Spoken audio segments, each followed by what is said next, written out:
जय भोलेनाथ। प्यारे भक्तों, आज आप सभी श्रवण करेंगे मंगल प्रदोष की व्रत कथा। जब किसी भी मंगलवार के दिन प्रदोष तिथि का योग बनता है तब भौम प्रदोष व्रत रखा जाता है। मंगल ग्रह का ही एक अन्य नाम भौम है। यह व्रत हर तरह के कर्ज से छुटकारा दिलाता है। इस बार मंगलवार को शुक्ल पक्ष का प्रदोष पड़ रहा है, इसलिए इसे मंगल या भौम प्रदोष व्रत कहा जाता है। तो आइए रसपान करते हैं मंगल प्रदोष व्रत कथा। अत्यंत प्राचीन काल की घटना है। एक नगर में एक बुढ़िया रहती थी। उसके मांगल्य नाम का एक पुत्र था। वृद्धा को हनुमान जी पर बड़ी श्रद्धा थी। वह प्रत्येक मंगलवार को हनुमान जी का व्रत रखकर यथाविधि उनका भोग लगाती थी। इसके अलावा मंगलवार को न तो घर लिपती थी और ना ही मिट्टी खोदती थी। इसी प्रकार से व्रत रखते हुए जब उसे काफी दिन बीत गए तो हनुमान जी ने सोचा कि चलो आज इस वृद्धा की श्रद्धा की परीक्षा करें। वे साधु का भेष बनाकर उसके द्वार पर जा पहुँचे और पुकारने लगे, है कोई हनुमान भक्त जो हमारी इच्छा को पूर्ण कर सके। वृद्धा ने जब यह पुकार सुनी तो वह घर से बाहर दौड़ी दौड़ी आई और पूछा कि हे महाराज, आपकी क्या आज्ञा है। तो साधु भेषधारी हनुमान जी बोले कि मैं बहुत भूखा हूँ, भोजन करूँगा, तू थोड़ी सी जमीन लिप दे। वृद्धा बड़ी दुविधा में पड़ गई, क्योंकि वृद्धा मंगलवार को न जमीन लिपती थी और ना ही मिट्टी खोदती थी। ये नियम तो उसने शुरू से ही पकड़ के रखा था। अब अचानक नियम को तोड़े कैसे।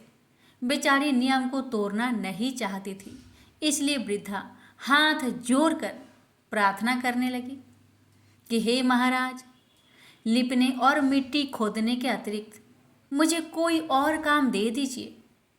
मैं वह करने को तैयार हूँ, मगर जो काम आप दे रहे हैं ये मैं कर नहीं सकती। तो साधु महाराज ने कहा, ठीक है, सोच लो, मैं जो कहूँगा तुम्हें वही करना पड़ेगा। तो साधु महाराज ने बुढ़िया माई से 3 बार प्रतिज्ञा करा ली कि मैं जो कहूँगा तुम्हें वही करना पड़ेगा। इस बात का भगवान ने 3 बार प्रतिज्ञा करा ली और उसके बाद साधु महाराज कहने लगे कि हे बुढ़िया, तू अपने बेटे को बुला, मैं उसे औधार लेटाकर उसकी पीठ पर आग जलाऊंगा और जलाकर अपने लिए भोजन बनाऊंगा। साधु महाराज की ये बात सुनकर बूढ़ी माई की पैरों तले जमीन खिसक गई। बेचारी बुढ़िया का कलेजा फटने लगा और बेचारी तो 3 बार प्रतिज्ञा कर चुकी थी कि साधु महाराज जो भी बोलेंगे उसे करना ही पड़ेगा। इसलिए बेचारी अपने वचन के आगे हार चुकी थी। बेचारी अपने मन को बहुत संभाल कर अपने बेटे को बुलाती है, मांगलिया, ओ मांगलिया। जब बेटा अपनी माँ के पास आया तो माता ने अपने बेटे को साधु महाराज के हवाले कर दी। मगर भगवान भेष रूपी हनुमान जी ऐसे कहाँ मानने वाले थे। भगवान तो अपने भक्त को अपनी महिमा दिखाना चाहते थे। इसी कारण भगवान ने कहा, हे बुढ़िया, तू अपने बेटे को अपने हाथों से यहाँ पर सुला और उसको पलट के उसके पीठ पर आग जला। अब तो बुढ़िया भी मन में बजरंगबली के नाम लेकर हनुमान जी को याद करते हुए, उनके नाम लेते हुए अपने बेटे को पलट के औधा के उसके पीठ पर आग जलाई। आग जलाकर दुखी मन से वृद्धा अपने घर के अंदर जा चुकी थी। साधु महाराज बड़े प्रसन्नता से उसके पीठ पर भोजन बनाते हैं और भोजन बनने के बाद उस बुढ़िया को बुलाते हैं और कहते हैं, हे वृद्धा, अपने बेटे को पुकार ताकि वो भी आकर भोग लगा दे। बेचारी वृद्धा आंखों में आंसू भरकर कहने लगी कि अब उसका नाम लेकर क्या फायदा, मेरे हृदय को और ना दुखाए बाबा, मैं पहले से ही टूट चुकी हूँ। लेकिन साधु महाराज ना माने। हार कर वृद्धा को मंगलिया को पुकारना पड़ा। जैसे ही बुढ़िया माई ने मंगलिया बोल के पुकारा, वैसे ही मंगलिया बाहर से दौड़ा हुआ हंसता हंसता घर को आया। मंगलिया को जीता जागता देखकर वृद्धा को सुखद आश्चर्य हुआ। बेचारी आंखों में खुशी की आंसू लिए भेष रूपी साधु महाराज के चरणों में गिर पड़ी। अब तो साधु महाराज ने उस माँ को अपने असली रूप के दर्शन दिए। हनुमान जी को अपने आंगन में देखकर वृद्धा को लगा कि उसका जीवन सफल हो गया। प्रेम से बोलिए हर हर महादेव, माता पार्वती की जय, मंगल देव की जय। हे भगवान, इस पावन कथा को कहने वाले और श्रद्धा पूर्वक सुनने वाले सभी भक्तों की हर मनोकामना को पूर्ण करे। एक ही गांव था जिसमें एक सेठ जी अपने परिवार के साथ रहते थे। सेठ जी का गांव के पास के ही शहर में बड़ा व्यापार था। सेठ जी गणेश जी की पूजा श्रद्धा एवं विश्वास से करते थे, जिससे सेठ जी के घर में अन्न धन के भंडार सदैव ही भरे रहते थे।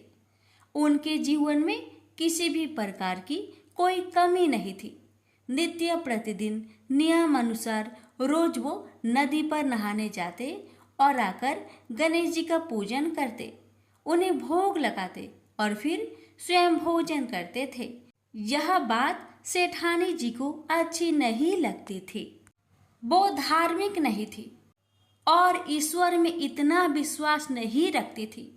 एक बार सेठानी जी ने सोचा कि यह इतना गणेश जी को मानते हैं, गणेश जी की पूजा करते हैं, इससे होता क्या है? आज तो देखती हूँ वो कैसे गणेश जी की पूजा करते हैं। अगले दिन जब सेठ जी नदी पर नहाने जाते हैं तो सेठानी जी गणेश जी की मूर्ति को उठाकर मूर्ति को कपड़े से ढककर बगीचे में जमीन में दबा देती है। जब सेठ जी नदी पर से नहाकर घर आते हैं और देखते हैं कि गणेश जी की मूर्ति तो मंदिर में नहीं है, तो वो सेठानी से पूछते हैं, गणेश जी की मूर्ति मंदिर में नहीं है, कहाँ गई? तो सेठानी जी बोलती है, मुझे नहीं मालूम, मूर्ति को घर में बहुत ढूंढाते हैं। उस दिन क्योंकि वो गणेश जी को भोग नहीं लगा पाए, इसके लिए सेठ जी ने अन्न जल का भी त्याग कर दिया और गणेश जी से प्रार्थना करने लगे, हे प्रभु, लगता है आप मुझसे रुष्ट हो गए हो और कहीं चले गए हो। आप अपनी कृपा दृष्टि मुझ पर बरसाइए। ये प्रभु, मुझे दर्शन दीजिए। सेठ जी ने मन ही मन सोचा कि आपसे जब तक आप मुझे मिल नहीं जाते, मुझे दर्शन नहीं दे देते, तब तक मैं अन्न जल का त्याग करता हूँ। उस दिन पूरा निकल गया। रात्रि में सेठ जी की भक्ति से प्रसन्न होकर गणेश जी भगवान ने सपने में गणेश जी भगवान एक छोटे से चूहे के साथ खेल रहे होते हैं और चूहे को खाने को लड्डू देते हैं। चूहा लड्डू लेकर बगीचे में जाता है और जमीन को खोदता है और लड्डू वहीं डाल देता है। अचानक सेठ जी की नींद खुल जाती है। सेठ जी बगीचे में जाते हैं और वहीं खोदते हैं जहां उन्होंने सपने में देखा था, और वहीं से उनको थोड़ी सी जमीन खोदने पर कपड़े में लिपटे हुए गणेश जी की मूर्ति मिलती है। सेठ जी गणेश जी की मूर्ति की पूजा करके उनको यथास्थान स्थापित करते हैं और सेठानी के पूछने पर सारा वृत्तांत उन्हें सच सच बताते हैं। बात जानकर सेठानी जी को आश्चर्य होता है और सेठानी जी मन ही मन श्रद्धा एवं विश्वास से गणेश जी भगवान की भक्त बन जाती है और सेठ जी से कहती है कि मुझसे बड़ा भारी अपराध हो गया है। अब हम दोनों पति पत्नी प्रेम सहित गणेश जी भगवान की आराधना करेंगे एवं उनकी पूजा में कभी कोई कमी नहीं आने देंगे। यह सुनकर सेठ जी अत्यधिक प्रसन्न हो जाते हैं और दोनों पति पत्नी गणेश जी भगवान को धन्यवाद करते हैं। जय बोलो, गणेश जी भगवान की जय हो, सदा ही जय हो।